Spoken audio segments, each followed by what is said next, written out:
श्राद्ध की विधि तथा उसके विषय में अनेक ज्ञातव्य विषयों का वर्णन। श्री सनक जी कहते हैं, मुनिश्रेष्ठ, मैं श्राद्ध की उत्तम विधि का वर्णन करता हूँ, सुनो। उसे सुनकर मनुष्य सब पापों से मुक्त हो जाता है। पिता की क्षया तिथि के पहले दिन स्नान करके एक समय भोजन करे, जमीन पर सोए, ब्रह्मचर्य का पालन करे तथा रात में ब्राह्मणों को निमंत्रण दे। श्राद्ध करता पुरुष दातुन करना, पान खाना, तेल और उपटन लगाना, मैथुन, औषध सेवन तथा दूसरों के अन्न का भोजन अवश्य त्याग दे। रास्ता चलना, दूसरे गांव जाना, कलह, क्रोध और मैथुन करना, बोझ ढोना तथा दिन में सोना, ये सब कार्य श्राद्ध करता और श्राद्ध भोक्ता को छोड़ देने चाहिए। यदि श्राद्ध में निमंत्रित पुरुष मैथुन करता है तो वो ब्रह्म हत्या को प्राप्त होता है और नरक में जाता है।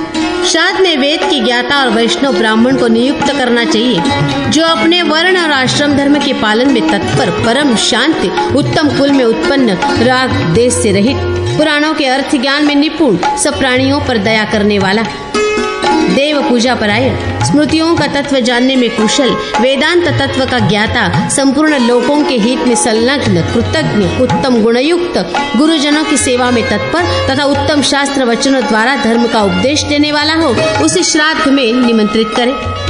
किसी अंग से हीन अथवा अधिक अंग वाला, करदय, रोगी, कोढ़ी, बुरे नखों वाला, अपने व्रत को खंडित करने वाला, ज्योतिषी, मुर्दा जनाने वाला, कुत्सित वचन बोलने वाला, परिवेत्ता, बड़े भाई के अविवाहित रहते हुए स्वयं विवाह करने वाला, देवल, दुष्ट, निंदक, असहनशील, धूर्त, गांव भर का पुरोहित, असत शास्त्रों में अनुराग रखने वाला, वृषलिपति, कुंड गोलक, यज्ञ के अनाधिकारियों से यज्ञ कराने वाला, पाखंड पूर्ण आचरण वाला, अकारण सिर मुंडाने वाला, पराई स्त्री और पराय धन का लोभ रखने वाला, भगवान विष्णु की भक्ति से रहित, भगवान शिव की भक्ति से विमुख, वेद बेचने वाला, व्रत का विक्रय करने वाला, स्मृतियों तथा मंत्रों को बेचने वाला, गवैया, मनुष्यों की झूठी प्रशंसा के लिए कविता करने वाला, वैदिक शास्त्र से जीविका चलाने वाला, वेद निंदक, गांव और वन में आग लगाने वाला, अत्यंत कामी, रस बेचने वाला, झूठी युक्ति देने में तत्पर रहने वाला, ये सब ब्राह्मण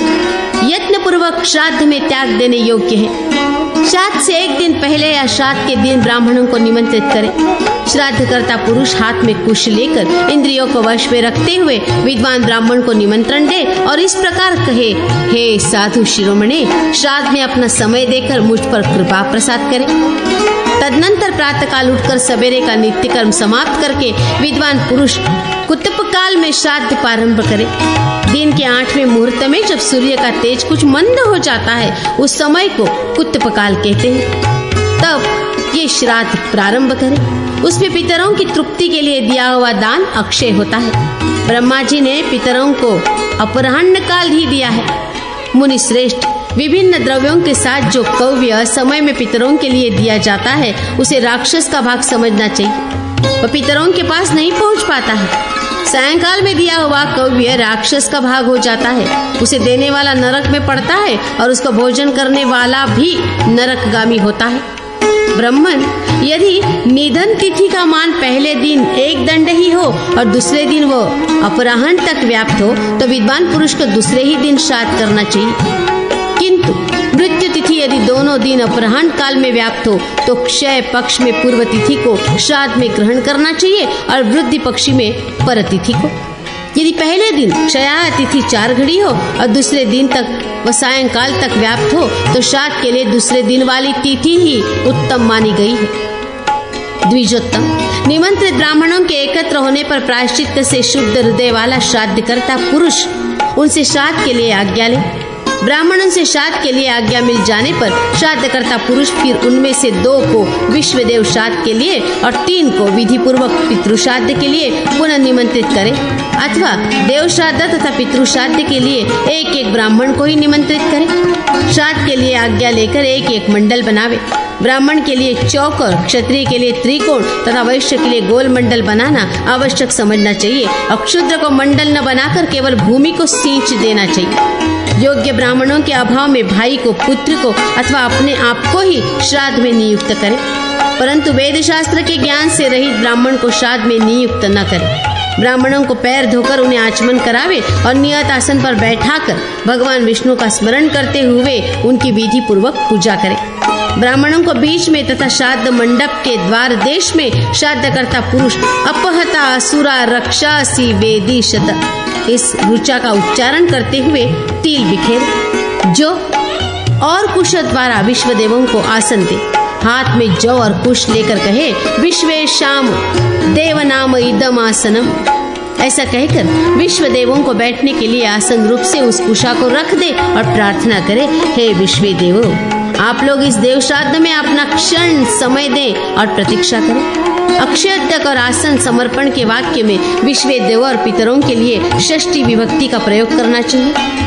आवाहन वाक्य में द्वितीय विभक्ति बताई गई है। अन्न समर्पण के वाक्य में चतुर्थी विभक्ति का प्रयोग होना चाहिए। शेष कार्य संबोधन पूर्वक करना चाहिए। कुश की पवित्र से युक्त 2 पात्र लेकर उनमें शम नो देवी इत्यादि ऋचा का उच्चारण करके जल डाले, फिर यवो सी इत्यादि मंत्र बोलकर उसमें जौ डाले।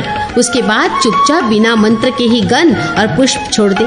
इस प्रकार अर्घ्य पात्र तैयार हो जाने पर विश्वे देवाः स इत्यादि मंत्र से विश्व देवों का आवाहन करें।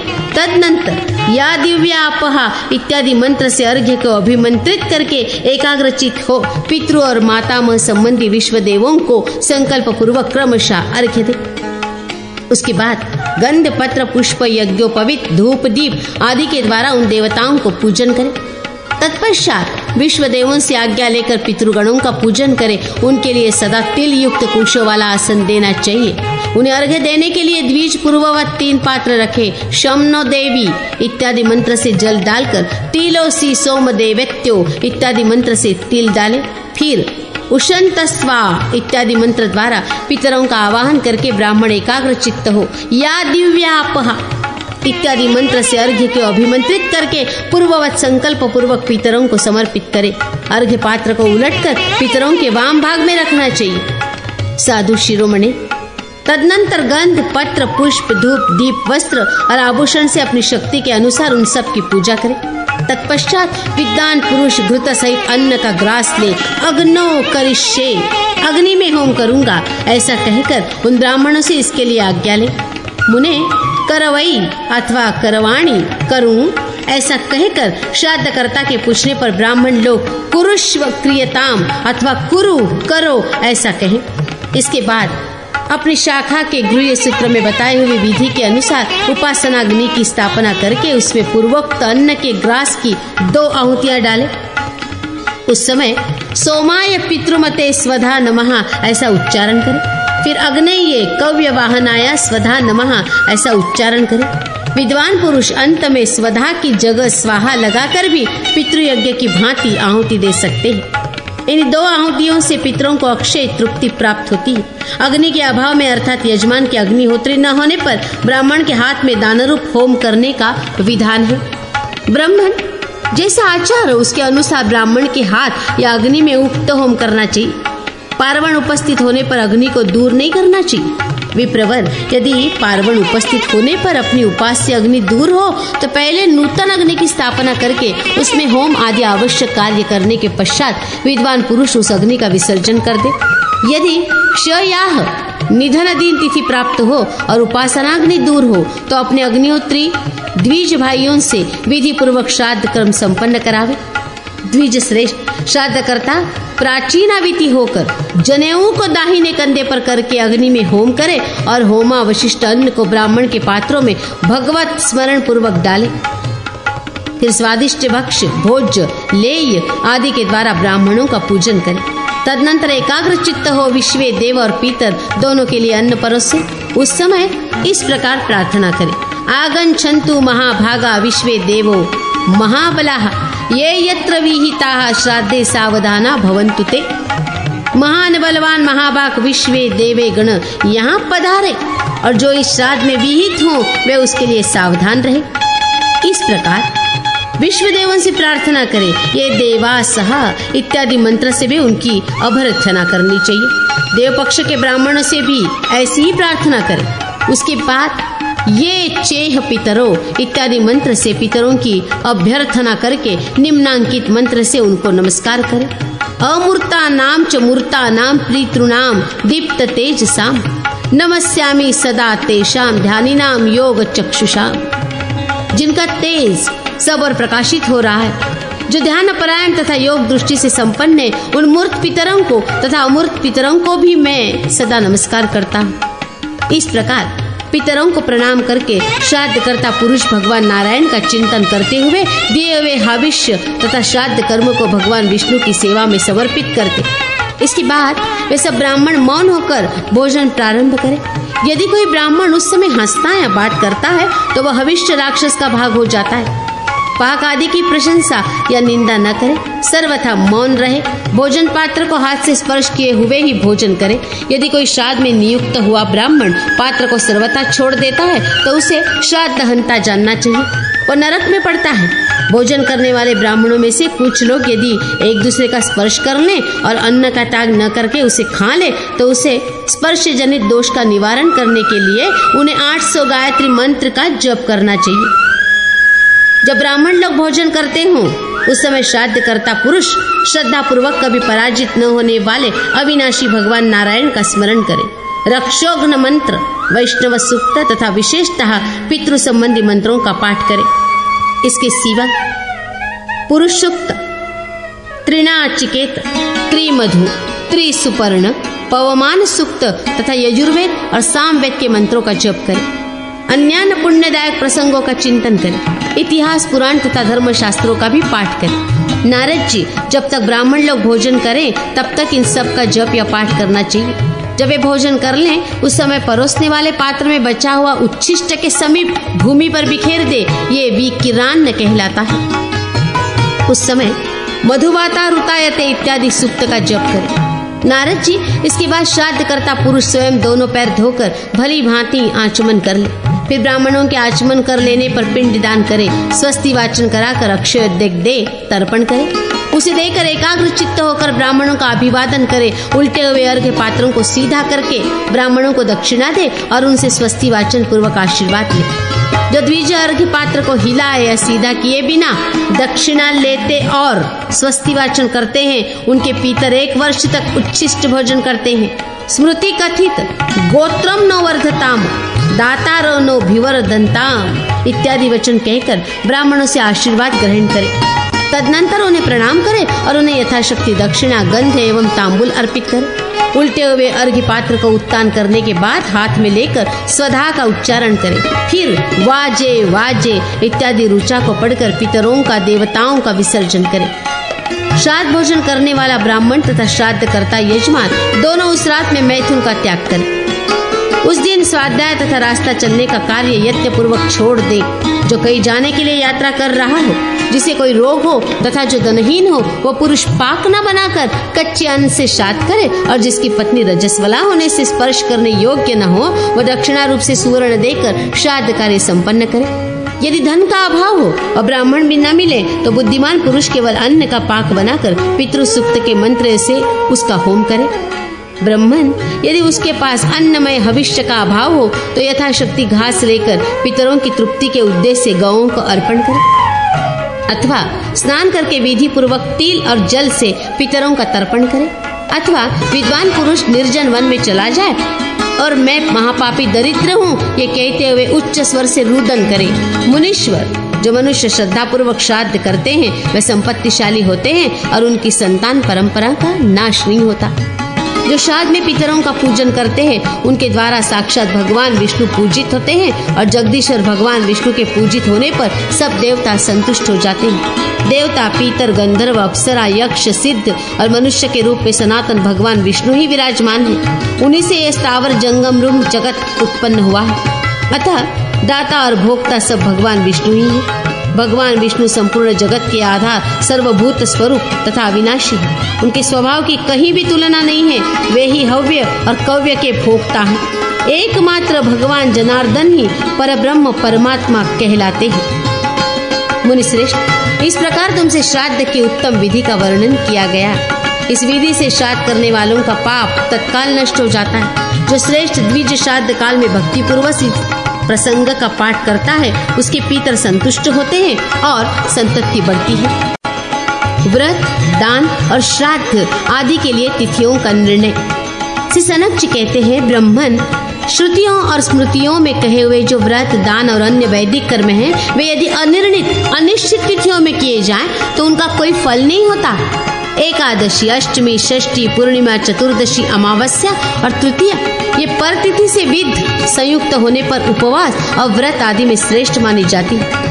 पूर्व तिथि से संयुक्त होने पर ये व्रत आदि में ग्राह्य नहीं होती है। कोई आचार्य कृष्ण पक्ष में सप्तमी, चतुर्दशी, तृतीया और नवमी को पूर्व तिथि से विध होने पर भी श्रेष्ठ कहते हैं, परंतु संपूर्ण व्रत आदि में शुक्ल पक्ष ही उत्तम माना गया है और अपराह्न की अपेक्षा पूर्वाह्न को व्रत में ग्रहण करने योग्य काल बताया गया है, क्योंकि वो उससे अत्यंत श्रेष्ठ है। रात्रि व्रत में सदा वही तिथि ग्रहण करनी चाहिए जो प्रदोष काल तक मौजूद रहे। दिन के व्रत में दिन व्यापिनी तिथियां ही व्रतादि कर्म करने के लिए पवित्र मानी गई हैं। इसी प्रकार रात्रि व्रतों में भी तिथियों के साथ रात्रि का संयोग बड़ा श्रेष्ठ माना गया है। श्रवण द्वादशी के व्रत में सूर्योदय व्यापिनी द्वादशी ग्रहण करनी चाहिए। सूर्य ग्रहण और चंद्र ग्रहण में जब तक ग्रहण लगा रहे तब तक की तिथि जप आदि में ग्रहण करने योग्य है। अब संपूर्ण संक्रांतियों में होने वाले पुण्य काल का वर्णन किया जाता है। सूर्य की संक्रांतियों में स्नान, दान और जप आदि करने वालों को अक्षय फल प्राप्त होता है। इन संक्रांतियों में कर्क की संक्रांति को दक्षिणायन संक्रम जानना चाहिए। कर्क की संक्रांति में विद्वान लोग पहले की 30 घड़ी को पुण्य काल मानते हैं। वृष, वृश्चिक, सिंह और कुंभ राशि की संक्रांतियों में पहले के 8 मुहूर्त यानी 16 घड़ी स्नान और जप आदि में ग्राह्य है और तुला तथा मेष की संक्रांतियों में पूर्व और पर की 10-10 घड़ियां स्नान आदि के लिए श्रेष्ठ मानी गई है। इनमें दिया हुआ दान अक्षय होता है। ब्रह्मण, कन्या, मिथुन, मीन और धन की संक्रांतियों में बाद की 16 घटिकाएं पुण्यदायक जाननी चाहिए।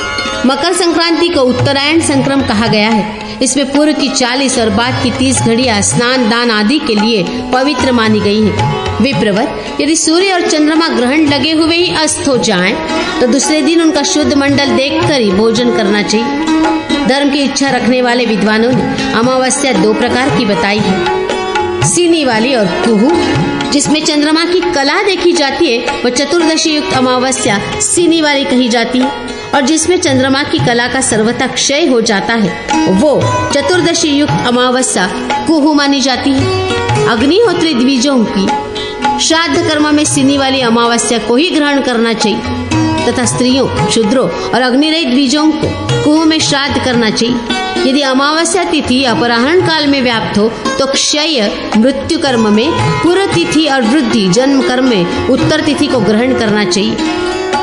यदि अमावस्या मध्याह्न काल के बाद प्रतीत हो तो शास्त्र कुशल साधु पुरुषों ने उसे भूत विद्या चतुर्दशी से संयुक्त कहा है। जब तिथि का अत्यंत क्षय होने से दूसरे दिन वो अपराह्न व्यापिनी न हो तब पूर्व दिन की सायंकाल व्यापिनी सीनी वाली तिथि को ही श्राद्ध में ग्रहण करना चाहिए। यदि तिथि की अतिशय वृद्धि होने पर वो दूसरे दिन अपराह्न काल तक चली गई हो तो चतुर्दशी विधवा अमावस को त्याग दे और कुहू को इस श्राद्ध कर्म में ग्रहण करे। यदि अमावस्या तिथि एक मध्याह्न से लेकर दूसरे मध्याह्न तक व्याप्त हो तो इच्छानुसार पूर्व या पर दिन की तिथि को ग्रहण करे। मुनिश्रेष्ठ, अब मैं संपूर्ण पर्वों पर होने वाले अन्वाधान अग्निस्थापन का वर्णन करता हूँ। प्रतिपदा के दिन याग करना चाहिए। पर्व के अंतिम चतुर्थांश और प्रतिपदा के प्रथम 3 अंश को मनीषी पुरुषों ने याग का समय बताया है। याग का आरंभ प्रातःकाल करना चाहिए। विप्रवर, यदि अमावस्या और पूर्णिमा दोनों मध्याह्न काल में व्याप्त हो तो दूसरे ही दिन याग का मुख्य काल नियत किया गया है। यदि अमावस्या और पूर्णिमा दूसरे दिन संगव काल प्रातः काल से 6 घड़ी के बाद हो तो दूसरे ही दिन पुण्य काल होता है। तिथि क्षय में भी ऐसी ही व्यवस्था जाननी चाहिए। सभी लोगों को दशमी रहित एकादशी तिथि व्रत में ग्रहण करनी चाहिए। दशमी युक्त एकादशी 3 जन्मों के कमाए हुए पुण्य का नाश कर देती है। यदि एकादशी द्वादशी में एक कला भी प्रतीत हो तो संपूर्ण दिन द्वादशी हो और द्वादशी भी त्रयोदशी में मिली हुई हो तो दूसरे दिन की तिथि द्वादशी ही उत्तम मानी गई है। यदि संपूर्ण दिन शुद्ध एकादशी हो और द्वादशी में भी उसका संयोग प्राप्त होता हो तथा रात्रि के अंत में त्रयोदशी आ जाए तो उस विषय में निर्णय बतलाता हूँ। पहले दिन की एकादशी गृहस्थों को करनी चाहिए और दूसरे दिन की विरक्तों को।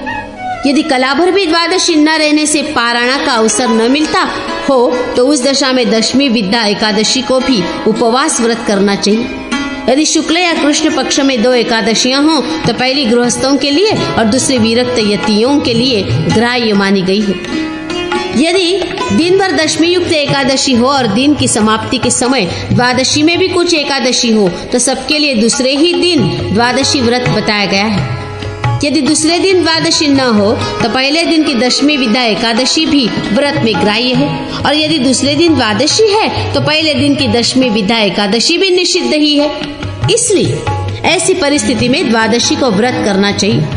यदि एक ही दिन एकादशी, द्वादशी तथा रात के अंतिम भाग में त्रयोदशी भी आ जाए तो त्रयोदशी में पारणा करने पर 12 द्वादशियों का पुण्य होता है।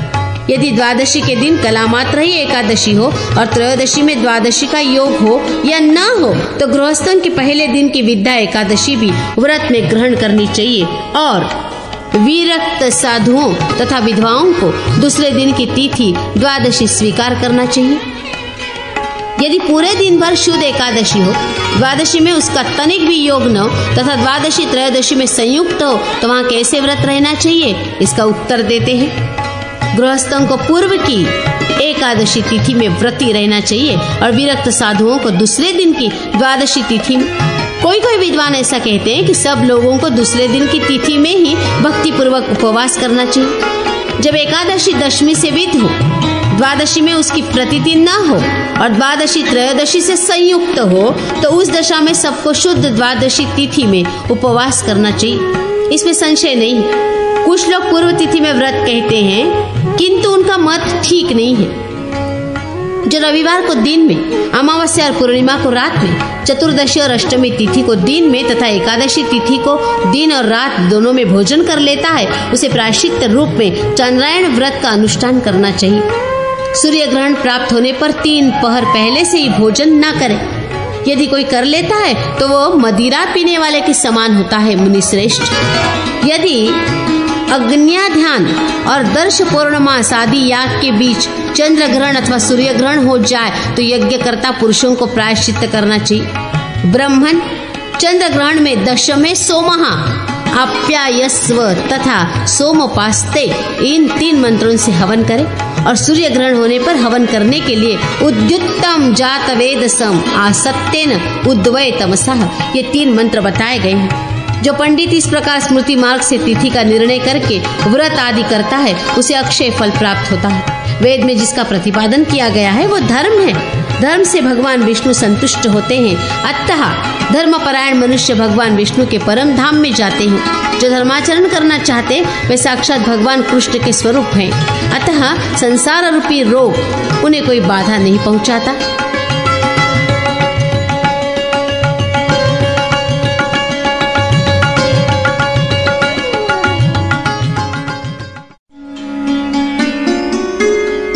विविध पापों के प्रायश्चित का विधान तथा भगवान विष्णु के आराधन की महिमा। श्री सनक जी कहते हैं, नारद जी, अब मैं प्रायश्चित की विधि का वर्णन करूंगा, सुनिए। संपूर्ण धर्मों का फल चाहने वाले पुरुषों को काम क्रोध से रहित धर्मशास्त्र विशारद ब्राह्मणों से धर्म की बात पूछनी चाहिए। विप्रवर, जो लोग भगवान नारायण से विमुख हैं, उनके द्वारा किए हुए प्रायश्चित उन्हें पवित्र नहीं करते। ठीक उसी तरह जैसे मदिरा के पात्र को नदियां भी पवित्र नहीं कर सकती। ब्रह्म हत्यारा, मदिरा पीने वाला, स्वर्ण आदि वस्तुओं की चोरी करने वाला तथा गुरुपत्नी गामी ये 4 महापातकी कहे गए हैं तथा इनके साथ संपर्क करने वाला पुरुष 5वां महापातकी है। जो इनके साथ 1 वर्ष तक सोने, बैठने और भोजन करने आदि का संबंध रखते हुए निवास करता है, उससे भी सब कर्मों से पति समझना चाहिए। अज्ञातवश ब्राह्मण हत्या हो जाने पर चीर वस्त्र और जटा धारण करे और अपने द्वारा मारे गए ब्राह्मण की कोई वस्तु ध्वज दंड में बांधकर उसे लिए हुए वन में घूमे, वहाँ जंगली फल मूलों का आहार करते हुए निवास करे। दिन में 1 बार परिमित भोजन करे, तीनों समय स्नान और विधि पूर्वक संध्या करता रहे, अध्ययन और अध्यापन आदि कार्य छोड़ दे, निरंतर भगवान विष्णु का चिंतन करता रहे, नित्य ब्रह्मचर्य का पालन करे और गंध एवं माला आदि भोग्य वस्तुओं को छोड़ दे। तीर्थों तथा पवित्र आश्रमों में निवास करे। यदि वन में फल मूलों से जीविका न चले तो गांवों में जाकर भिक्षा मांगी। इस प्रकार श्री हरि का चिंतन करते हुए 12 वर्ष का व्रत करे। ऐसे ब्रह्म हत्यारा शुद्ध होता और ब्राह्मणोचित कर्म करने के योग्य हो जाता। व्रत के बीच में यदि हिंसक जंतुओं अथवा रोगों से उसकी मृत्यु हो जाए तो वह शुद्ध हो जाता है। यदि गौ अथवा ब्राह्मणों के लिए प्राण त्याग दे या श्रेष्ठ ब्राह्मणों को 10,000 उत्तम गायों का दान करे तो इससे भी उसकी शुद्धि होती है। इनमें से एक भी प्रायश्चित करके ब्रह्म हत्यारा पाप से मुक्त हो सकता है। यज्ञ में दीक्षित क्षत्रिय का वध करके भी ब्रह्म हत्या का ही व्रत करे अथवा प्रज्वलित अग्नि में प्रवेश कर जाए या किसी ऊंचे स्थान से वायु के झोंके खाकर गिर जाए। यज्ञ में दीक्षित ब्राह्मण की हत्या करने पर दुगुने व्रत का आचरण करे। आचार्य आदि की हत्या हो जाने पर 4 व्रत बतलाया गया है। नाम मात्र के ब्राह्मण की हत्या हो जाए तो 1 वर्ष तक व्रत करे। ब्राह्मण इस प्रकार ब्राह्मण के लिए प्रायश्चित की विधि बतलाई गई है। यदि क्षत्रिय के द्वारा उपरयुक्त पाप हो जाए तो उसके लिए 2 गुना और वैश्य के लिए 3 गुना प्रायश्चित बताया गया है। जो शूद्र ब्राह्मण का व्रत करता है उसे विद्वान पुरुष मूसल से मार डालने योग्य मानते हैं। राजा को ही उसे दंड देना चाहिए, यही शास्त्रों का निर्णय है। ब्राह्मणी के वध में आधा और ब्राह्मण कन्या के वध में 1/4 प्रायश्चित कहा गया है। जिनका यज्ञोपवीत संस्कार न हुआ हो ऐसे ब्राह्मण बालकों का वध करने पर भी 1/4 व्रत करे। यदि ब्राह्मण क्षत्रिय का वध कर डाले तो वो 6 वर्षों तक कृच्छ व्रत का आचरण करे। वैश्य को मारने पर 3 वर्ष और क्षुद्र को मारने पर 1 वर्ष तक व्रत करे। यज्ञ में दीक्षित ब्राह्मण की धर्म पत्नी का वध करने पर 8 वर्षों तक ब्रह्म हत्या का व्रत करे। मुनिश्रेष्ठ, वृद्ध, रोगी, स्त्री और बालकों के लिए सर्वत्र आधे प्रायश्चित का विधान बताया गया है। सुरा मुख्य 3 प्रकार की जाननी चाहिए। गौड़ी गुड़ से तैयार की हुई, पैष्टी चावलों आदि के आटे से बनाई हुई तथा माधवी फूल के रस, अंगूर या महुए से बनाई हुई। नारद जी, 4 वर्णों के पुरुषों तथा स्त्रियों को इनमें से कोई भी सुरा नहीं पीनी चाहिए। मुने, शराब पीने वाला द्विज स्नान करके गीले वस्त्र पहने हुए मन को एकाग्र करके भगवान नारायण का निरंतर स्मरण करे और दूध, घी अथवा गोमूत्र को तपाए हुए लोहे के समान गर्म करके पी जाए। फिर जीवित रहे तो जल पीवे, वो भी लौह पात्र अथवा आयस पात्र से पिए या तांबे के पात्र से पीकर मृत्यु को प्राप्त हो जाए। ऐसा करने पर ही मदिरा पीने वाला द्विज उसे पाप से मुक्त होता है।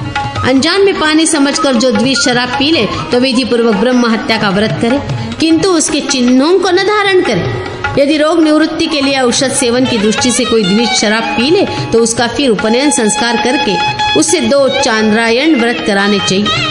शराब से छुआए हुए पात्र में भोजन करना, जिसमें कभी शराब रखी गई हो उसका पात्र का जल पीना तथा शराब से भीगी हुई वस्तु को खाना, ये सब शराब पीने के ही समान बताया गया है।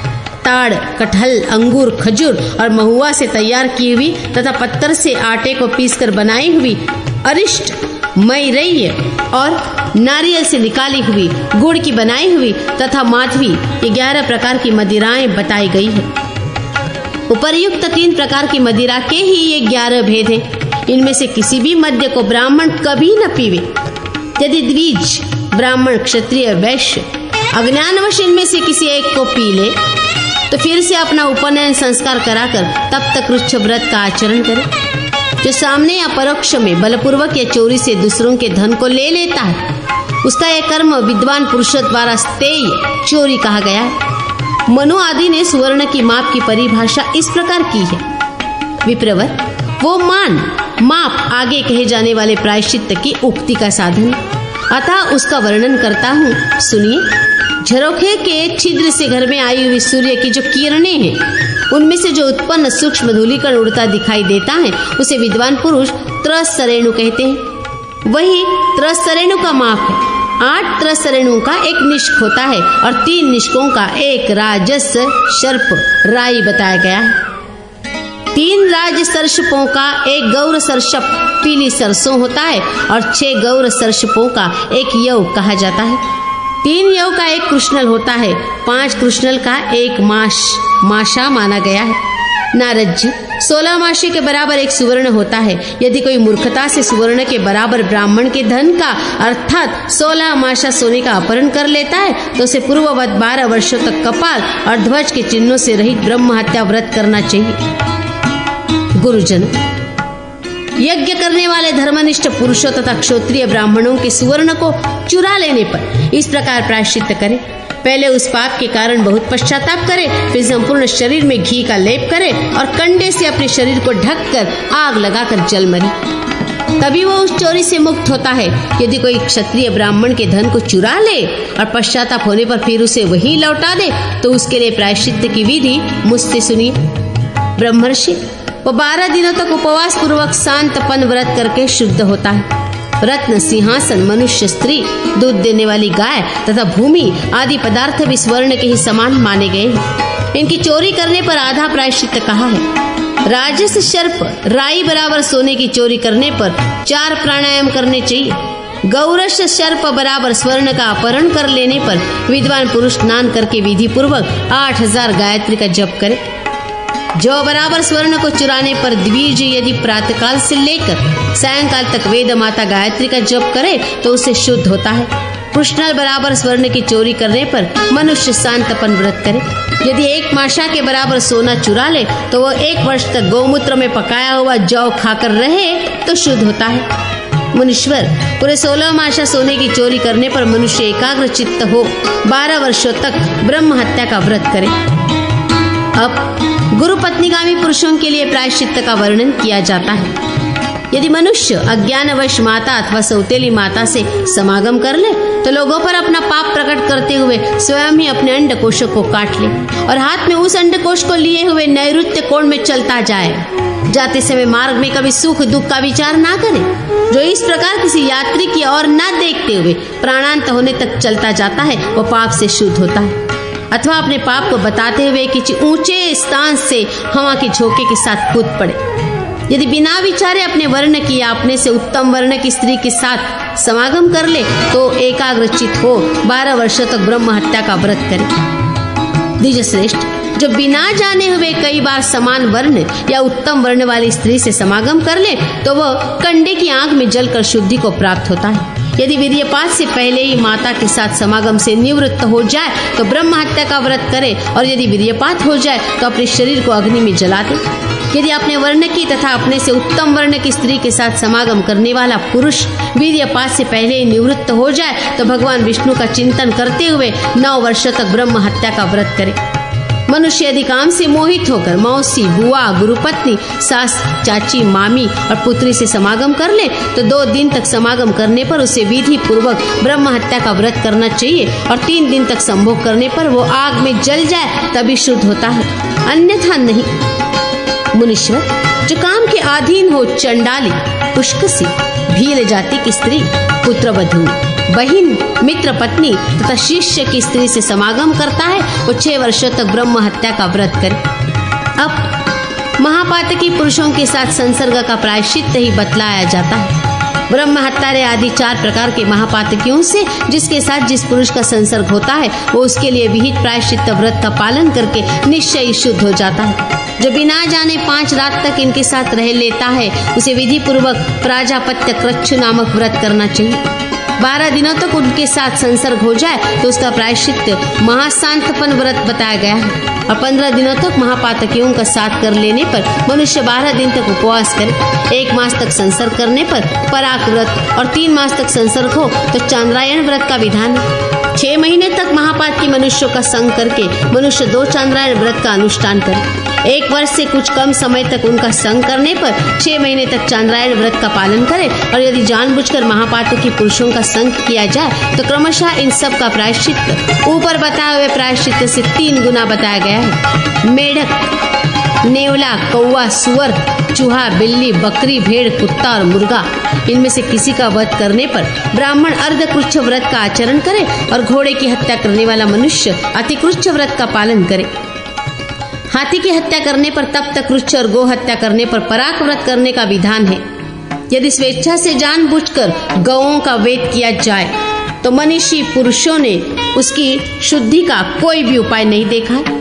पीने योग्य वस्तु, शैया, आसन, फूल, फल, मूल तथा भक्ष्य और भोज्य पदार्थों की चोरी के पाप का शोधन करने वाला प्रायश्चित पंचगव्य का पान कहा गया है। सूखे काठ, तिनके, वृक्ष, गुड़, चमड़ा, वस्त्र और मांस, इनकी चोरी करने पर 3 रात उपवास करना चाहिए। टिटिहरी, चकवा, हंस, कारंडव, उल्लू, सारस, कबूतर, जलमुर्गा, तोता, नीलकंठ, बगुला, सूंस और कछुआ, इनमें से किसी को भी मारने पर 12 दिनों तक उपवास करना चाहिए। वीर्य, मल और मूत्र खा लेने पर प्राजापत्य व्रत करे। शूद्र का झूठा खाने पर 3 चांद्रायण व्रत करने का विधान है। रजस्वला स्त्री, चांडाल महापातकी, सूती का पतित, उच्छिष्ट वस्तु आदि का स्पर्श कर लेने पर वस्त्र सहित स्नान करे और घृत पीवे। नारद जी, इसके सिवा 800 गायत्री का जप करे तब वह शोचित होता है। ब्राह्मणों और देवताओं की निंदा सब पापों से बड़ा पाप है। विद्वानों ने जो जो पाप महापातक के समान बताए हैं उन सब का इस प्रकार विधि पूर्वक प्रायश्चित करना चाहिए। जो भगवान नारायण की शरण लेकर प्रायश्चित करता है उसके सब पाप नष्ट हो जाते हैं। जो राग द्वेष आदि से मुक्त हो पापों के लिए प्रायश्चित करता है, समस्त प्राणियों के प्रति दया भाव रखता है और भगवान विष्णु के स्मरण में तत्पर रहता है, वो महापातकों से अथवा संपूर्ण पातकों से युक्त हो तो भी उसे सब पापों से मुक्ति समझना चाहिए, क्योंकि वो भगवान विष्णु के भजन में लगा हुआ है। जो मानव अनादि अनंत विश्वरूप तथा रोग शोक से रहित भगवान नारायण का चिंतन करता है वह करोड़ों पापों से मुक्त हो जाता है। साधु पुरुषों के हृदय में विराजमान भगवान विष्णु का स्मरण, पूजन, ध्यान अथवा नमस्कार किया जाए तो वे सब पापों का निश्चय ही नाश कर देते। जो किसी के संपर्क से अथवा मोहवश भी भगवान विष्णु का पूजन करता है वह सब पापों से मुक्त हो उनके वैकुंठ धाम में जाता है। नारद जी, भगवान विष्णु के एक बार स्मरण करने से संपूर्ण क्लेशों की राशि नष्ट हो जाती है तथा उसी मनुष्य को स्वर्ग आदि भोगों की प्राप्ति होती। ये स्वयं ही अनुमान हो जाता है। मनुष्य जन्म बड़ा दुर्लभ है, जो लोग इसे पाते हैं वे धन्य हैं। मानव जन्म मिलने पर भी भगवान की भक्ति और भी दुर्लभ बताई गई। इसलिए बिजली की तरह चंचल, क्षणभंगुर एवं दुर्लभ मानव जन्म को पाकर भक्ति पूर्वक भगवान विष्णु का भजन करना चाहिए। वे भगवान ही अज्ञानी जीवों को अज्ञानमय बंधन से छुड़ाने वाले हैं। भगवान के भजन से सब विघ्न नष्ट हो जाते हैं तथा मन की शुद्धि होती है। भगवान जनार्दन के पूजित होने पर मनुष्य परम मोक्ष प्राप्त कर लेता है। भगवान की आराधना में लगे हुए मनुष्यों के धर्म, अर्थ, काम और मोक्ष नामक सनातन पुरुषार्थ अवश्य सिद्ध होते हैं, इसमें संशय नहीं है। अरे पुत्र, स्त्री, घर, खेत, धन और धान्य नाम धारण करने वाली मानवी वृत्ति को पाकर तू घमंड न कर। क्राम, क्रोध, लोभ, मोह, मत, परापवाद और निंदा का सर्वथा त्याग करके भक्ति पूर्वक भगवान श्री हरि का भजन कर। सारे व्यापार छोड़कर भगवान जनार्दन की आराधना में लग जा। यमपुरी के वे वृक्ष समीप ही दिखाई देते हैं। जब तक बुढ़ापा नहीं आता, मृत्यु भी जब तक नहीं आ पहुंचती है और इंद्रियां जब तक शिथिल नहीं हो जाती तभी तक भगवान विष्णु की आराधना कर लेनी चाहिए। ये शरीर नाशवान है, बुद्धिमान पुरुष इस पर कभी विश्वास न करे। मौत सदा निकट रहती है, धन वैभव अत्यंत चंचल है और शरीर कुछ ही समय में मृत्यु का ग्रास बन जाने वाला है। अतः अभिमान छोड़ दे। महाभाग संयोग का अंत वियोगी है, यह सब कुछ क्षणभंगुर है, ये जानकर भगवान जनार्दन की पूजा कर। मनुष्य आशा से कष्ट पाता है, उसके लिए मोक्ष अत्यंत दुर्लभ है। जो भक्ति पूर्वक भगवान विष्णु का भजन करता है वो महापातक की होने पर भी उसे परम धाम को जाता है, जहाँ जाकर किसी को शोक नहीं होता। साधु शिरोमणि, संपूर्ण तीर्थ, समस्त यज्ञ और अंगों सहित सब वेद भी भगवान नारायण के पूजन की 16वीं कला के बराबर भी नहीं हो सकते। जो लोग भगवान विष्णु की भक्ति से वंचित हैं, उन्हें वेद, यज्ञ और शास्त्रों से क्या लाभ हुआ? उन्होंने तीर्थों की सेवा करके क्या पाया तथा उनके तप और व्रत से भी क्या होने वाला है? जो अनंत स्वरूप, निरीह, ओमकार बोध्य, वरेण्य, वेदांत वेद्य तथा संसार रूपी रोग के वैद्य भगवान विष्णु का यजन करते हैं, वे मनुष्य उन्हीं भगवान अच्युत के वैकुंठ धाम में जाते हैं।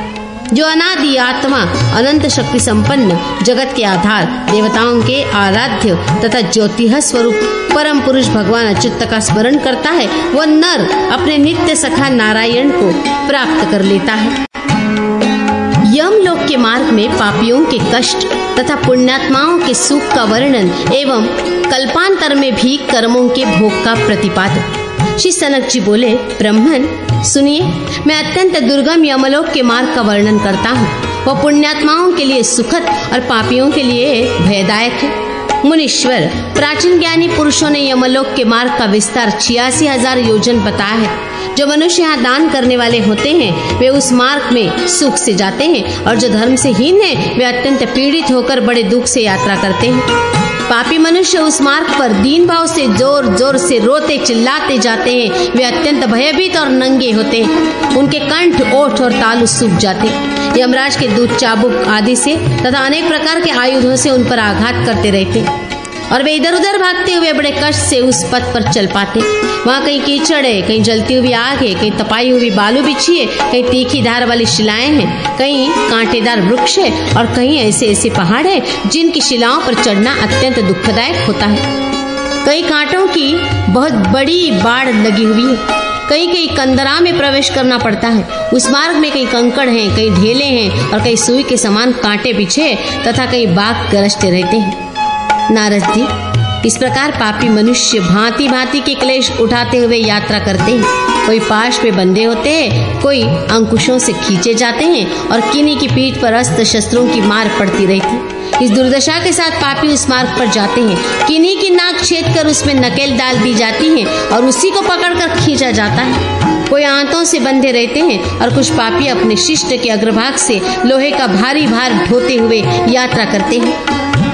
कोई नासिका के अग्रभाग द्वारा लोहे का 2 भार ढोते हैं, और कोई पापी दोनों कानों से 2 लोह भार वहन करते हुए उस मार्ग पर चलते हैं। कोई अत्यंत उच्छ्वास लेते हैं, और किन्हीं की आंखें ढक दी जाती। उस मार्ग में कई विश्राम के लिए छाया और पीने के लिए जल तक नहीं। अतः पापी लोग जानकर या अनजान में किए हुए अपने पाप कर्मों के लिए शोक करते हुए अत्यंत दुख से यात्रा करते हैं।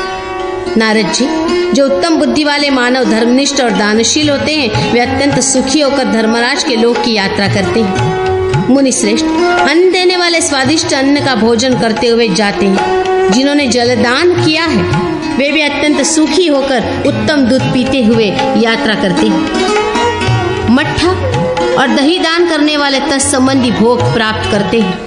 द्विज श्रेष्ठ, घृत, मधु और दूध का दान करने वाले पुरुष सुधापान करते हुए धर्म मंदिर को जाते हैं। साग देने वाला खीर खाता है, और दीप देने वाला संपूर्ण दिशाओं को प्रकाशित करते हुए जाता है। मुनि प्रवर, वस्त्र दान करने वाला पुरुष दिव्य वस्त्रों से विभूषित होकर यात्रा करता है। जिसने आभूषण दान किया है वो उस मार्ग पर देवताओं के मुख से अपनी स्तुति सुनता हुआ जाता है। गोदान के पुण्य से मनुष्य सब प्रकार के सुख भोग से संपन्न होकर जाता है।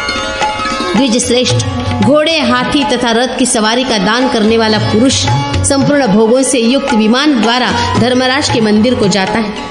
जिस श्रेष्ठ पुरुष ने माता पिता की सेवा शुश्रूषा की है वह देवताओं से पूजित हो प्रसन्न चित्त होकर धर्मराज के घर जाता है। जो यतियों, व्रतधारियों तथा श्रेष्ठ ब्राह्मणों की सेवा करता है वह बड़े सुख से धर्मलोक को जाता है। जो संपूर्ण भूतों के प्रति दयाभाव रखता है वह द्विज देवताओं से पूजित हो सर्वभोग समन्वित विमान द्वारा यात्रा करता है। जो विद्यादान में तत्पर रहता है वह ब्रह्मा जी से पूजित होता हुआ जाता है। पुराण पाठ करने वाला पुरुष मुनीश्वर द्वारा अपनी स्तुति सुनता हुआ यात्रा करता है। इस प्रकार धर्मपरायण पुरुष सुखपूर्वक धर्मराज के निवास स्थान को जाते हैं। उस समय धर्मराज 4 भुजाओं से युक्त हो शंख, चक्र, गदा और खड्ग धारण करके बड़े स्नेह से मित्र के भांति उस पुण्यात्मा पुरुष की पूजा करते हैं और इस प्रकार कहते हैं, हे बुद्धिमानों में श्रेष्ठ पुण्यात्मा पुरुषों, जो मानव जन्म पाकर पुण्य नहीं करता है वही पापियों में बड़ा है और वह आत्मघात करता है। जो अनित्य मानव जन्म पाकर उसके द्वारा नित्य वस्तु धर्म का साधन नहीं करता वो घोर नरक में जाता है। उससे बढ़कर जड़ और कौन होगा? ये शरीर यातना रूप, दुख रूप है और मल आदि के द्वारा अपवित्र है। जो इस पर इसकी स्थिरता पर विश्वास करता है उसे आत्मघाती समझना चाहिए। सब भूतों में प्राणधारी श्रेष्ठ है, उनमें भी जो पशु पक्षी आदि बुद्धि से जीवन निर्वाह करते हैं वे श्रेष्ठ है, उनसे भी मनुष्य श्रेष्ठ है। मनुष्य में ब्राह्मण, ब्राह्मणों में विद्वान और विद्वानों में अचंचल बुद्धि वाले पुरुष श्रेष्ठ है। अचंचल बुद्धि वाले पुरुषों में कर्तव्य का पालन करने वाले श्रेष्ठ हैं और कर्तव्य पालकों में भी ब्रह्मवादी वेद का कथन करने वाले पुरुष श्रेष्ठ हैं। ब्रह्मवादियों में भी वो श्रेष्ठ कहा जाता है जो ममता आदि दोषों से रहित हो। इनकी अपेक्षा भी उस पुरुष को श्रेष्ठ समझना चाहिए जो सदा भगवान के ध्यान में तत्पर रहता है। इसलिए सर्वथा प्रयत्न करके सदाचार और ईश्वर की भक्ति रूप धर्म का संग्रह करना चाहिए। धर्मात्मा जीव सर्वत्र पूजित होता है, इसमें संशय नहीं। तुम लोग संपूर्ण भोगों से संपन्न पुण्य लोक में जाओ। यदि कोई पाप हो तो पीछे यहीं आकर उसका फल भोगना। ऐसा कहकर यमराज उन पुण्यात्माओं की पूजा करके उन्हें सद्गति को पहुंचा देते हैं और पापियों को बुलाकर उन्हें काल दंड से डराते हुए फटकारते हैं। उस समय उनकी आवाज प्रलय काल के मेघ के समान भयंकर होती है और उनके शरीर की कांति कज्जलगिरी के समान जान पड़ती है। उनके अस्त्र शस्त्र बिजली की भांति चमकते हैं, जिनके कारण वे बड़े भयंकर जान पड़ते हैं। उनके 32 भुजाएं हो जाती, शरीर का विस्तार 3 योजन का होता है। उनकी लाल लाल और भयंकर आंखें बावड़ी के समान जान पड़ती है। सब दूत यमराज के समान भयंकर होकर गरजने लगते हैं। उन्हें देखकर पापी जीव थर थर कांपने लगते हैं और अपने अपने कर्मों का विचार करके शोकग्रस्त हो जाते हैं। उस समय यम की आज्ञा से चित्रगुप्त उन सब पापियों से कहते हैं, अरे ओ दुराचारी पापात्माओं, तुम सब लोग अभिमान से दूषित हो रहे हो। तुम अविवेकियों ने काम क्रोध आदि से दूषित अहंकार युक्त चित्त से किस लिए पाप का आचरण किया है? पहले तो बड़े हर्ष में भरकर तुम लोगों ने पाप किए हैं, अब उसी प्रकार नरक की यातनाएं भी भोगनी चाहिए। अपने कुटुंब मित्र और स्त्री के लिए जैसा पाप तुमने किया है, उसी के अनुसार कर्मवश तुम यहाँ आ पहुंचे हो। अब अत्यंत दुखी क्यों हो रहे हो? तुम ही सोचो, जब पहले तुमने पापाचार किया था उस समय ये भी क्यों नहीं विचार लिया कि यमराज इसका दंड अवश्य देंगे। कोई दरिद्र हो या धनी, मूर्ख हो या पंडित और कायर हो या वीर, यमराज सबके साथ समान बर्ताव करने वाले हैं। चित्रगुप्त का ये वचन सुनकर वे पापी भयभीत हों, अपने कर्मों के लिए शोक करते हुए चुपचाप खड़े रह जाते हैं। तब यमराज की आज्ञा का पालन करने वाले क्रूर, क्रोधी और भयंकर दूत इन पापियों को बलपूर्वक पकड़कर नरकों में फेंक देते। वहाँ अपने पापों का फल भोगकर अंत में शेष पाप के फल स्वरूप वे भूतल पर आकर स्थावर आदि योनियों में जन्म लेते हैं। नारद जी ने कहा, भगवान, मेरे मन में एक संदेह पैदा हो गया है। आपने ही कहा है कि जो लोग ग्राम दान आदि पुण्य कर्म करते रहते हैं उन्हें कोटि सहस्त्र कल्पों तक उनका महान भोग प्राप्त होता रहता है। दूसरी ओर ये भी आपने बताया है कि प्राकृत प्रलय में संपूर्ण लोकों का नाश हो जाता है और एकमात्र भगवान विष्णु ही शेष रह जाते हैं। अतः मुझे ये संशय हुआ है कि प्रलय काल तक जीव के पुण्य और पाप भोग की क्या समाप्ति नहीं होती। आप इस संदेह का निवारण करने योग्य हैं। श्री सनक जी बोले, महाप्राज्ञ भगवान नारायण अविनाशी अनंत परम प्रकाश स्वरूप और सनातन पुरुष हैं। वे विशुद्ध, निर्गुण, नित्य और माया मोह से रहित हैं। परमानंद स्वरूप श्री हरि निर्गुण होते हुए भी सगुण से प्रतीत होते हैं। ब्रह्मा, विष्णु और शिव आदि रूपों में व्यक्त होकर भेदभाव से दिखाई देते हैं। वे ही माया के संयोग से संपूर्ण जगत का कार्य करते हैं। वे ही श्री हरि ब्रह्मा जी के रूप से सृष्टि और विष्णु रूप से जगत का पालन करते हैं और अंत में भगवान रुद्र के रूप से वे ही सबको अपना ग्रास बनाते हैं। ये निश्चित सत्य। प्रलय काल व्यतीत होने पर भगवान जनार्दन ने शेष शैया से उठकर ब्रह्मा जी के रूप से संपूर्ण चराचर विश्व की पूर्व कल्पों के अनुसार सृष्टि की है। विप्रवर, पूर्व कल्पों में जो जो स्थावर जंगम जीव जहाँ जहाँ स्थित है, नूतन कल्प में ब्रह्मा जी उस संपूर्ण जगत की पूर्ववत सृष्टि कर देते हैं। अतः साधु शिरोमणे, किए हुए पापों और पुण्यों का अक्षय फल अवश्य भोगना पड़ता है। प्रलय हो जाने पर जीव के जिन कर्मों का फल शेष रह जाता है, दूसरे कल्प में नई सृष्टि होने पर वो जीव पुनः अपने पुरातन कर्मों का भोग भोगता है। कोई भी कर्म 100 करोड़ कल्पों में भी बिना भोगे नष्ट नहीं होता। अपने किए हुए शुभ और अशुभ कर्मों का फल अवश्य ही भोगना पड़ता है।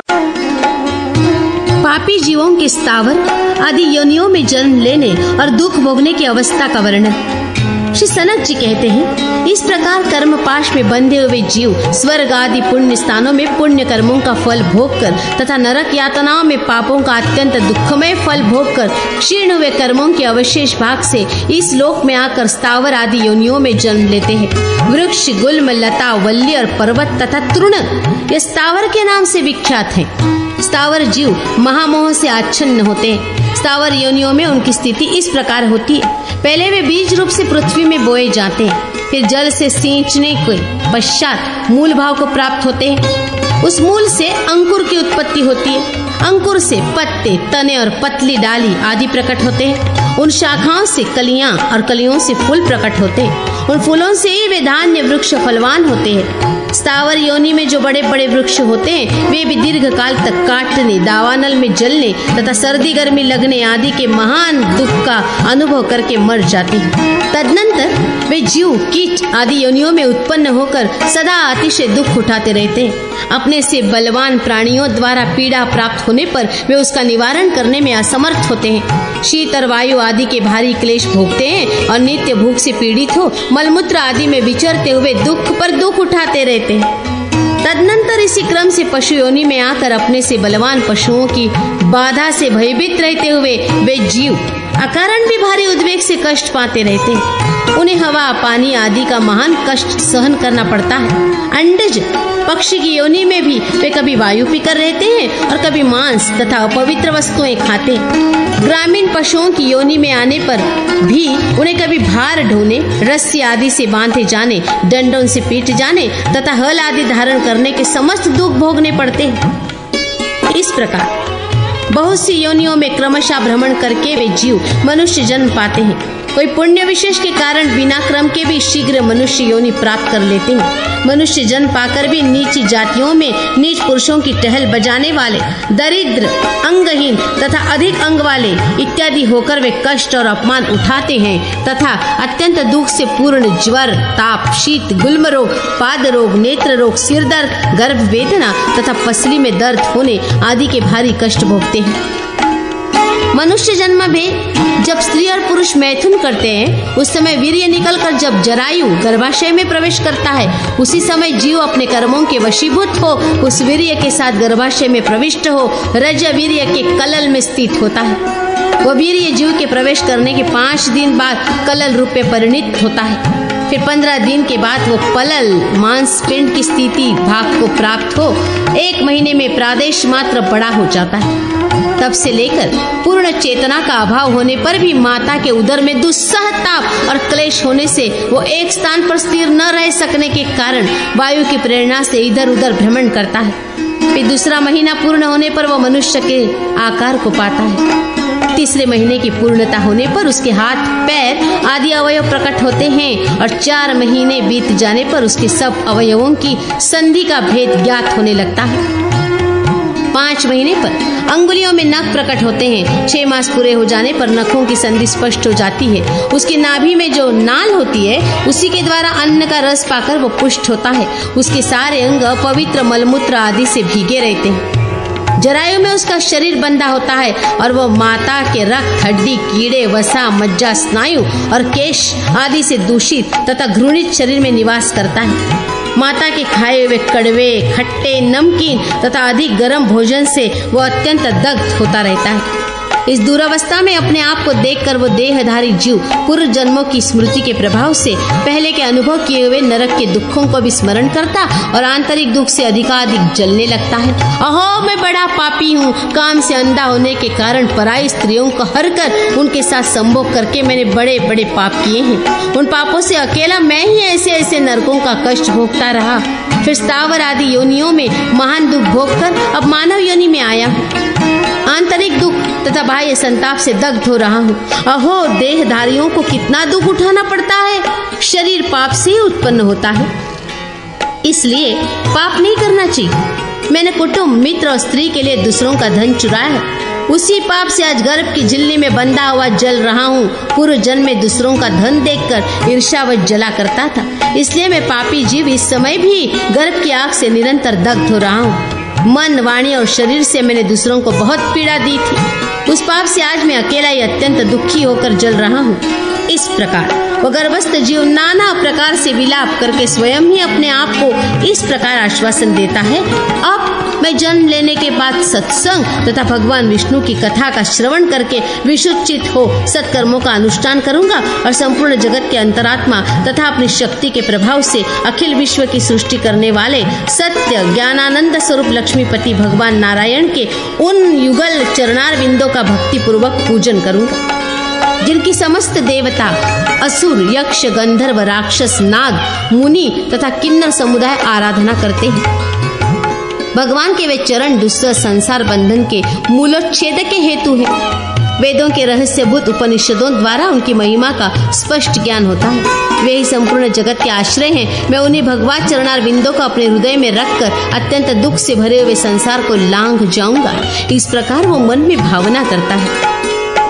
नारद जी, जब माता के प्रसव का समय आता है, उस समय वह गर्भस्थ जीव वायु से अत्यंत पीड़ित हो माता को भी दुख देता हुआ कर्मपाश से बंधकर जबरदस्ती योनि मार्ग से निकलता है। निकलते समय संपूर्ण नरक यातनाओं का भोग उसे एक ही साथ भोगना पड़ता है। बाहर की वायु का स्पर्श होते ही उसकी स्मरण शक्ति नष्ट हो जाती है। फिर वह जीव बाल्यावस्था को प्राप्त होता है। उसमें भी अपने ही मलमूत्र में उसका शरीर लिपटा रहता है। आध्यात्मिक आदि त्रिविध दुखों से पीड़ित होकर भी वो कुछ नहीं बता सकता।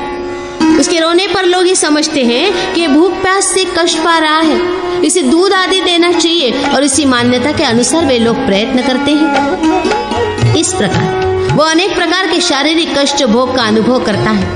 मच्छरों और खटमलों के काट लेने पर वो उन्हें हटाने में असमर्थ होता है। शैशव से बाल्यावस्था में पहुंचकर वह माता पिता और गुरु की डांट सुनता और चपत खाता है। वह बहुत से निरर्थक कार्यों में लगा रहता है। उन कार्यों के सफल न होने पर वो मानसिक कष्ट पाता है। इस प्रकार बाल्य जीवन में अनेक प्रकार के कष्टों का अनुभव करता है। तत्पश्चात तरुणावस्था में आने पर जीव धनोपार्जन करते हैं। कमाए हुए धन की रक्षा करने में लगे रहते हैं। उस धन के नष्ट या खर्च हो जाने पर अत्यंत दुखी होते, माया से मोहित रहते हैं। उनका अंतःकरण काम क्रोधादि से दूषित हो जाता है। ये सदा दूसरों के गुणों में भी दोषी देखा करते हैं। पराये धन और पराई स्त्री को हड़प लेने के प्रयत्न में लगे रहते। पुत्र मित्र और स्त्री आदि के भरण पोषण के लिए क्या उपाय किया जाए? अब इस बड़े हुए कुटुंब का कैसे निर्वाह होगा? मेरे पास मूलधन नहीं है, अतः व्यापार नहीं हो सकता। इधर वर्षा भी नहीं हो रही है, अतः खेती से क्या आशा की जाए? मेरे घरवाले के बच्चे अभी बहुत छोटे हैं, अतः उनसे कामकाज में कोई मदद नहीं मिल सकती। इधर मैं भी रोगी हो चला और निर्धन ही रह गया। मेरे विचार न करने से खेती बाड़ी नष्ट हो गई। बच्चे रोज रोया करते हैं। मेरा घर टूट फूट गया, कोई जीविका भी नहीं मिलती। राजा की ओर से भी अत्यंत दुस्सह दुख प्राप्त हो रहा है। शत्रु रोज मेरा पीछा करते हैं, मैं इन्हें कैसे जीतूंगा? इस प्रकार चिंता से व्याकुल तथा अपने दुख को दूर करने में असमर्थ हो वे कहते हैं, विधाता को धिक्कार है, उसने मुझे भाग्यहीन को पैदा ही क्यों किया? इसी तरह जीव जब वृद्धावस्था को प्राप्त होता है तो उसका बल घटने लगता है, बाल सफेद हो जाते हैं और जरावस्था के कारण सारे शरीर में झुर्रियां पड़ जाती हैं। अनेक प्रकार के रोग उसे पीड़ा देने लगते हैं। उसका एक एक अंग कांपता रहता है। दमा और खांसी आदि से वो पीड़ित होता है। कीचड़ से मलिन हुई आंखें चंचल एवं कातर हो उठती है। कफ से कंठ भर जाता है। पुत्र और पत्नी आदि भी उसे ताड़ना करते हैं। मैं कब मर जाऊंगा? इस चिंता से वो व्याकुल हो उठता है और सोचने लगता है कि मेरे मर जाने के बाद यदि दूसरों ने मेरा धन हड़प लिया तो मेरे पुत्र आदि का जीवन निर्वाह कैसे होगा? इस प्रकार ममता और दुख में डूबा हुआ वह लंबी सांस खींचता है और अपनी आयु में किए हुए कर्मों को बार बार स्मरण करता है तथा क्षण क्षण में भूल जाता है। फिर जब मृत्यु काल निकट आता है तो वह रोग से पीड़ित हो आंतरिक संताप से व्याकुल हो जाता है। मेरे कमाए हुए धन आदि किसके अधिकार में होंगे? इस चिंता में पड़कर उसकी आंखों में आंसू भर आते, कंठ घुरघुराने लगता है और इस दशा में शरीर से प्राण निकल जाते। फिर यमदूतों की डांट फटकार सुनता हुआ वो जीव पाश में बनकर पूर्ववत नरक आदि के कष्ट भोगता है। जिस प्रकार सुवर्ण आदि धातु तब तक आग में तपाए जाते हैं जब तक कि उनकी मैल नहीं जल जाती, उसी प्रकार सब जीवधारी कर्मों के क्षय होने तक अत्यंत कष्ट भोगते हैं। द्विज श्रेष्ठ, इसलिए संसार रूपी दावानल के ताप से संतप्त मनुष्य परम ज्ञान का अभ्यास करे। ज्ञान से वो मोक्ष प्राप्त कर लेता है। ज्ञान शून्य मनुष्य पशु कहे गए हैं। अतः संसार बंधन से मुक्त होने के लिए परम ज्ञान का अभ्यास करे। सब कर्मों को सिद्ध करने वाले मानव जन्म को पाकर भी जो भगवान विष्णु की सेवा नहीं करता, उससे बढ़कर मूर्ख कौन हो सकता है? मुनि श्रेष्ठ, संपूर्ण मनोवांछित फलों के दाता जगदीश और भगवान विष्णु के रहते हुए भी मनुष्य ज्ञान रहित होकर नरकों में पकाए जाते हैं। ये कितने आश्चर्य की बात है। जिससे मलमूत्र का स्रोत बहता रहता है, ऐसे ही इस क्षणभंगुर शरीर में अज्ञानी पुरुष महान मोह से आच्छन्न होने के कारण नित्यता की भावना करते हैं। जो मनुष्य मांस तथा रक्त आदि से भरे हुए उस घृणित शरीर को पाकर संसार बंधन का नाश करने वाले भगवान विष्णु का भजन नहीं करता, वह अत्यंत पातकी है। ब्राह्मण, मूर्खता या अज्ञान अत्यंत कष्टकारक है, महान दुख देने वाला है, परंतु भगवान के ध्यान में लगा हुआ चांडाल भी ज्ञान प्राप्त करके महान सुखी हो जाता है। मनुष्य का जन्म दुर्लभ है, देवता भी उसके लिए प्रार्थना करते हैं, अतः उसे पाकर विद्वान पुरुष परलोक सुधारने का यत्न करे। जो अध्यात्म ज्ञान से संपन्न तथा भगवान की आराधना में तत्पर रहने वाले हैं, वे पुनरावृत्ति सहित परम धाम को पा लेते हैं, जिनसे संपूर्ण विश्व उत्पन्न हुआ है, जिनसे चेतना पाता है और जिनमें ही इसका लय होता है, वे भगवान विष्णु ही संसार बंधन से छुड़ाने वाले हैं। जो अनंत परमेश्वर निर्गुण होते हुए भी सगुण से प्रतीत होते हैं, उन देवेश्वर श्री हरि की पूजा अर्चा करके मनुष्य संसार बंधन से मुक्त हो जाता है।